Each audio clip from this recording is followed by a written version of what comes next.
پیارے بچوں، کیا آپ تیار ہیں ایک خوبصورت رنگوں بھری بائبل کی کہانی سننے کے لیے؟ یہ کہانی ہمیں خدا کی محبت، رحم اور سچائی کے بارے میں بتاتی ہے۔ کہانی کا عنوان ہے پہلی فصح، خروج 12 باب۔ خدا کے لوگ بنی اسرائیل ملک مصر میں رہتے تھے۔ انہوں نے ملک کے قائد کے لیے بہت محنت کی۔ وہ فرعون کہلاتا تھا۔ بنی اسرائیل نے خدا سے مدد کی دعا کی۔ انہوں نے لمبی لمبی دعائیں کی۔ اس وقت موسیٰ نام ایک آدمی تھا۔ وہ خدا سے محبت کرتا تھا اور خدا اس سے محبت کرتا تھا۔ ایک دن خدا نے موسیٰ سے کہا، اس کے پاس ایک کام ہے۔ موسیٰ کو فکر تھی کہ وہ تمام کام نہیں کر سکتا، اس لیے خدا نے کہا، موسیٰ تو اپنے بھائی ہارون کو اپنی مدد کے لیے لے جا سکتا ہے۔ لہٰذا خدا نے ان دونوں کو بتایا کہ انہیں مصر جانے اور بنی اسرائیل کو فرعون سے چھڑانے کی ضرورت ہوگی، لیکن سب سے پہلے فرعون کو قائل کرنا پڑے گا کہ وہ اسرائیلی لوگوں کو ملک چھوڑنے دے۔ خدا نے مصر پر 10 آفات بھیجنے کا منصوبہ بنایا تاکہ فرعون دیکھے کہ خدا اس سے کتنا زیادہ طاقتور ہے۔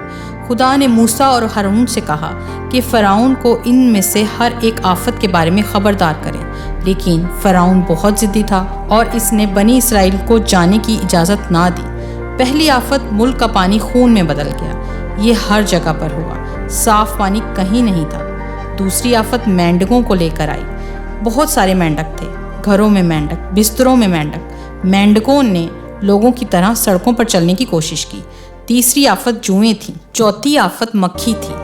پانچویں آفت کی وجہ سے کھیت کے جانور مر گئے۔ فرعون کہتا رہا، ٹھیک ہے، آپ لوگوں کو لے جا سکتے ہیں، وباؤں کو روکو۔ لیکن جیسے ہی سب کچھ معمول پر آیا، اس نے اپنا ارادہ بدل دیا، تو خدا نے مزید آفتوں کی اجازت دی۔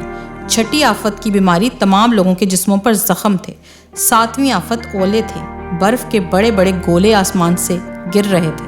آٹھویں آفت ٹڈیاں تھیں جو لوگوں کو پریشان کرتی تھیں اور فصلوں کو کھا جاتی تھیں۔ نویں آفت، پورے مصر میں 3 دن تک تاریکی تھی، کوئی دن کی روشنی نہیں تھی۔ لیکن 10ویں آفت سب سے بری تھی۔ خدا نے فرعون کو بتایا کہ ہر خاندان میں پہلا پیدا ہونے والا بچہ مر جائے گا۔ یہ بہت سنگین تھا۔ بنی اسرائیل نے خدا کی بات سنی۔ اس نے ان کو تمام آفات سے محفوظ رکھا۔ اب اس کی اطاعت کرنا خاص طور پر اہم تھا۔